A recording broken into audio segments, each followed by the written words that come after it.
ನಮಸ್ತೆ. ಇವತ್ತಿನ ತಾರೀಖು ಪ್ರಕಾರ 1ನೇ ತಾರೀಕು ಜೂನ್ ತಿಂಗಳು 2026 ಸೋಮವಾರ, ಅಂದರೆ ಜೂನ್ 1, 2026 ಮಂಡೇ. ಇವತ್ತು ರಾತ್ರಿಗೆ ಅಂತಂದರೆ 1ನೇ ತಾರೀಕು ರಾತ್ರಿ ಹೆಚ್ಚು ಕಮ್ಮಿ 12 ಗಂಟೆ 22 ನಿಮಿಷ ಡಿಜಿಟಲ್ ಪ್ರಕಾರ ಗುರು ರಾಶಿ ಪ್ರವೇಶವಾಗುತ್ತದೆ. ಅಂದರೆ ಮಿಥುನದಿಂದ ಕರ್ಕಾಟಕ ರಾಶಿಗೆ ಗುರು ರಾಶಿ ಪ್ರವೇಶ. ಈ ದಿನ ಹೆಂಗಿದೆ, ಗುರು ಹೋಗೋದರಿಂದ ಏನಾಗುತ್ತೆ ಅಂತಂದರೆ, ಖಂಡಿತವಾಗಿ ಇವತ್ತು ಜ್ಯೇಷ್ಠ ನಕ್ಷತ್ರ ಧನ ಪ್ರಾಪ್ತಿ ಉಂಟು. ಅದು ಜ್ಯೇಷ್ಠ ನಕ್ಷತ್ರ ಇರುವವರೆಗೂ, ಅಂದರೆ ಸಂಜೆ 7 ಗಂಟೆ 8 ನಿಮಿಷದವರೆಗೆ. ಆ ನಂತರ ಧನಹಾನಿ. ಗುರುವನ್ನು ಪೂಜೆ ಮಾಡಿ. ಪ್ರಥಮ ಬೇರೆ ಇದೆ 4:37 ಸಂಜೆವರೆಗೂ. ಆಮೇಲೆ ದ್ವಿತೀಯ. ಇವತ್ತು ಕರ್ಕಾಟಕ ರಾಶಿಗೆ ಪ್ರವೇಶವಾಗುವ ಗುರು ಯಾವ ರಾಶಿಗೆ ಶುಭವನ್ನು ಕೊಡುತ್ತದೆ, ಯಾವ ರಾಶಿಗೆ ಅಶುಭವನ್ನು ಕೊಡುತ್ತದೆ ಅಂತ ನೋಡೋಣ. ಫಸ್ಟು ಮೇಷರಾಶಿ. ಮೇಷರಾಶಿಯವರಿಗೆ 4ನೇ ಸ್ಥಾನಕ್ಕೆ ಗುರು ಹೋಗುವ ಕಾರಣದಿಂದಾಗಿ ಸ್ನೇಹ ವಿರೋಧ. ಹಂಗಾಗಿ ಎಚ್ಚರ. ವಿರೋಧ ಮಾಡಿಕೊಳ್ಳುವ ಗುಣಗಳನ್ನು ಬೆಳೆಸ್ಕೋಬೇಡಿ, ತಾಳ್ಮೆ ವಹಿಸಬೇಕು. ನಿಮ್ಮಲ್ಲಿ ಗುರು ಶಾಂತಿ ಪೂಜೆ ಮಾಡುವಂಥ ರೂಢಿ ಇದ್ದರೆ ಖಂಡಿತವಾಗಿ ಮಾಡಿಕೊಳ್ಳಿ. ಆರೋಗ್ಯದ ಕಡೆ ಹೆಚ್ಚಾಗಿ ಗಮನ ಕೊಡಿ. ಮನೆಯಲ್ಲಿರುವ ಹಿರಿಯರ ಆರೋಗ್ಯದಲ್ಲಿ ಹೆಚ್ಚಿನ ಗಮನ ಕೊಡಬೇಕು. ಶನಿ ಬೇರೆ ನಿಮಗೆ 12ನೇ ಸ್ಥಾನದಲ್ಲಿ ಕೂತಿದೆ.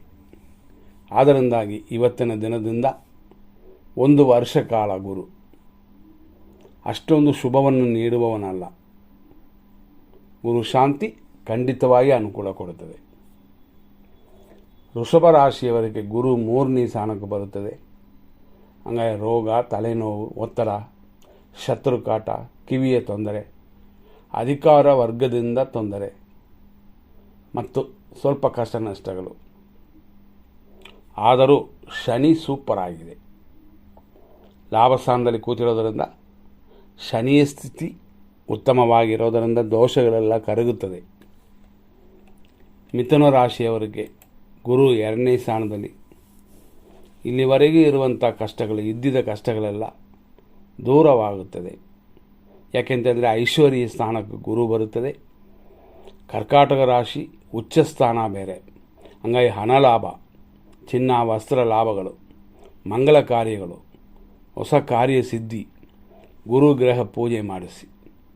ಹಾಗಾಗಿ ಈ ವರ್ಷ ಇನ್ನು 1 ವರ್ಷ ಕಾಲ ಅಭಿವೃದ್ಧಿಯನ್ನು ಕೊಡುತ್ತದೆ.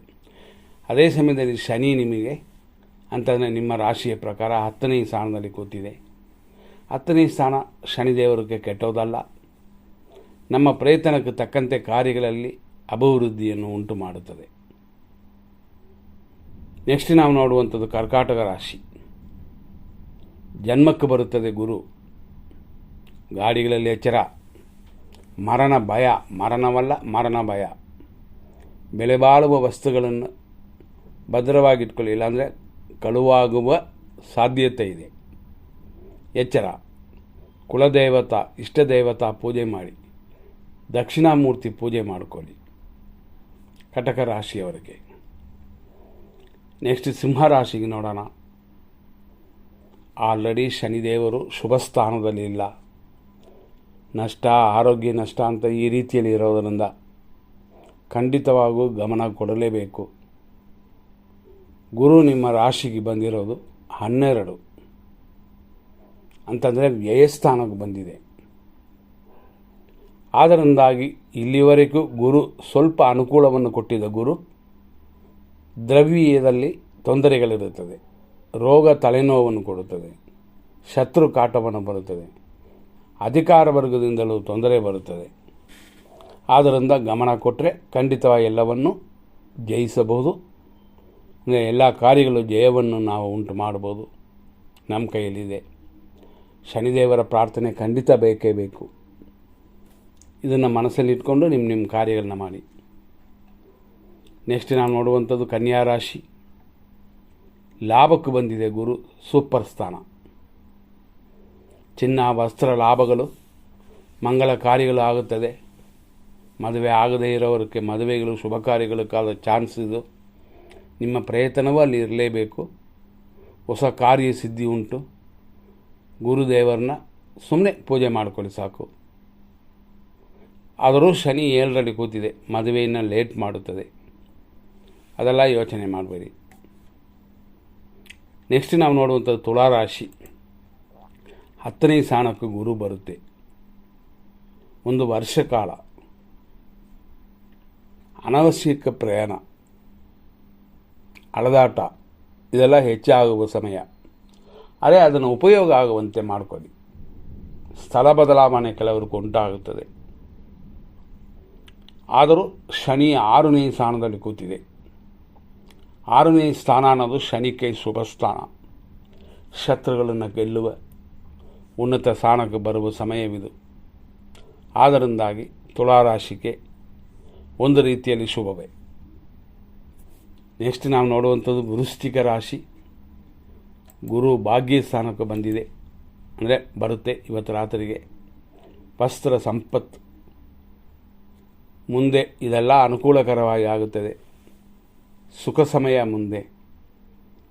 ಅದು ಅಲ್ಲದೆ ಉತ್ತಮ ಕಾಲ, ಗೆಲುವು ಇದೆಲ್ಲ ಬರುವ ಸಮಯವಿದು. ಒಂದು ವರ್ಷ ಕಾಲ ಗುರು ಅಭಿವೃದ್ಧಿಯನ್ನು ಕೊಡುತ್ತದೆ. ಆದರೂ ಮಕ್ಕಳ ವಿಷಯದಲ್ಲಿ ಸ್ವಲ್ಪ ಎಚ್ಚರ, ಯಾಕೆಂದರೆ ಶನಿ ಪಂಚಮದಲ್ಲಿದೆ. ಮಕ್ಕಳ ಆರೋಗ್ಯ, ವಿದ್ಯೆ ಎಲ್ಲ ವಿಷಯಗಳಲ್ಲೂ ಸ್ವಲ್ಪ ಗಮನ ಕೊಡಿ. ಇದು ವೃಶ್ಚಿಕ ರಾಶಿಗೆ. ನೆಕ್ಸ್ಟ್ ನಾವು ನೋಡುವಂಥದ್ದು ಧನುಸು ರಾಶಿ. ಗುರು ಅಷ್ಟಮಕ್ಕೆ, ಶನಿ 4ಕ್ಕೆ. ನಿಮಗೆ ಅರ್ಧಾಷ್ಟಮ ಶನಿ. ಯಾಕಂದರೆ ಧನುಸು ರಾಶಿಗೆ 4ರಲ್ಲಿ ಶನಿ ಕೂತಿದೆ. ಗುರುವು ಇಲ್ಲಿ 8ಕ್ಕೆ ನಷ್ಟಕ್ಕೆ ಬರುತ್ತದೆ. ಏಟು ಗಾಯಗಳು ಆ ಭಯವಿದೆ. ಬೆಲೆ ಬಾಳುವ ವಸ್ತುಗಳನ್ನು ಭದ್ರವಾಗಿಟ್ಕೊಳ್ಳಿ. ಚಿನ್ನವ ಒಡವೆಗಳನ್ನು ಎಚ್ಚರ. ಕುಲದೇವತಾ ಪೂಜೆ ಮಾಡಲೇಬೇಕು. ತಾಯಿಯ ಆರೋಗ್ಯ ಅಥವಾ ಮನೆಯಲ್ಲಿರುವ ಹಿರಿಯರ ಆರೋಗ್ಯದಲ್ಲಿ ಗಮನ. ನೀವು ಓಡಾಡುವ ವಿಷಯಗಳಲ್ಲಿ ಹೆಚ್ಚಾಗಿ ಗಮನ ಕೊಡಬೇಕು. ನೆಕ್ಸ್ಟ್ ನಾವು ನೋಡುವಂಥದ್ದು ಮಕರ ರಾಶಿ. ಇದರಲ್ಲಿ ಗುರು 7ಮ ಸ್ಥಾನಕ್ಕೆ ಬರುತ್ತೆ. ಅಂದರೆ ಇವತ್ತು ರಾತ್ರಿಗೆ ಒಂದು ವರ್ಷಗಳಿರುತ್ತದೆ. ಸ್ತ್ರೀ ಸಂಗಮ, ಹೆಣ್ಣು ದೇವಿಯ ಅನುಗ್ರಹವನ್ನು ಖಂಡಿತವಾಗಿ ಪಡೆಯುತ್ತೀರಾ. ದೇವಿಯ ಅನುಗ್ರಹ ಉಂಟು, ಶುಭ ಕಾರ್ಯಗಳುಂಟು, ಶುಭ ಕಲ್ಯಾಣ ಉಂಟು. ಅದೇ ಥರ ಶನಿಯೂ ಕೂಡ ಶುಭವಾಗೇ ಇದೆ. ಹಾಗಾಗಿ ಅಭಿವೃದ್ಧಿ ಕಾಣುತ್ತದೆ. ಶನಿಯು ಗುರುವು ಸೇರಿ ಶುಭವನ್ನು ಉಂಟು ಮಾಡುತ್ತದೆ.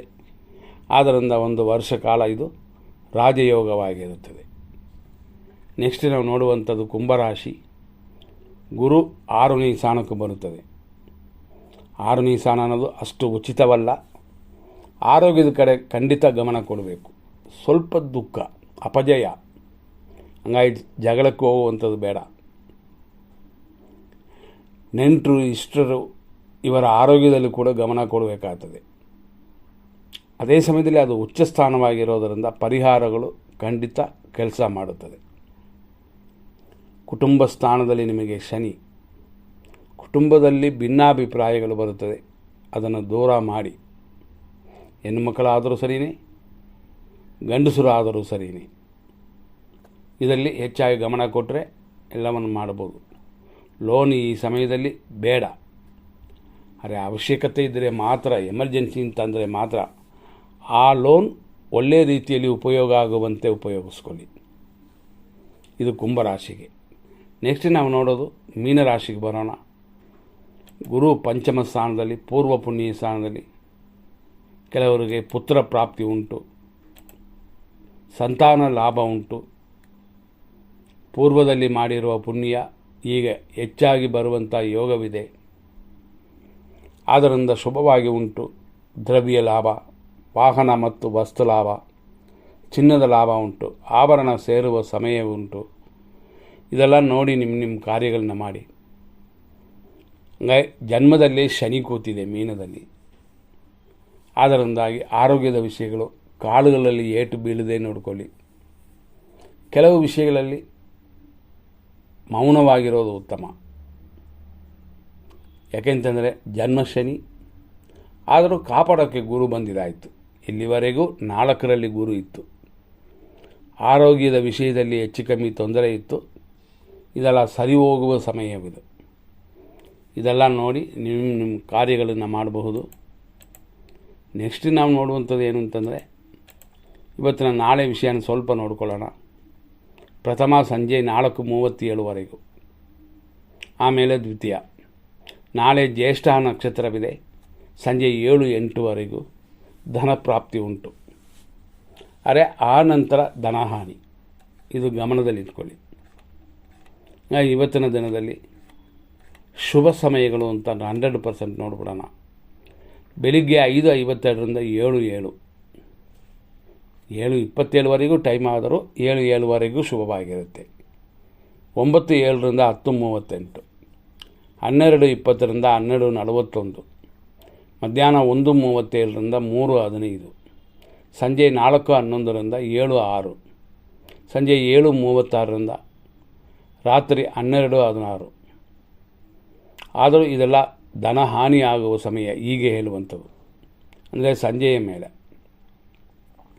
ರಾತ್ರಿ 1:43ರಿಂದ 4:06ವರೆಗೂ ಇದೆಲ್ಲ ಶುಭ ಸಮಯಗಳು.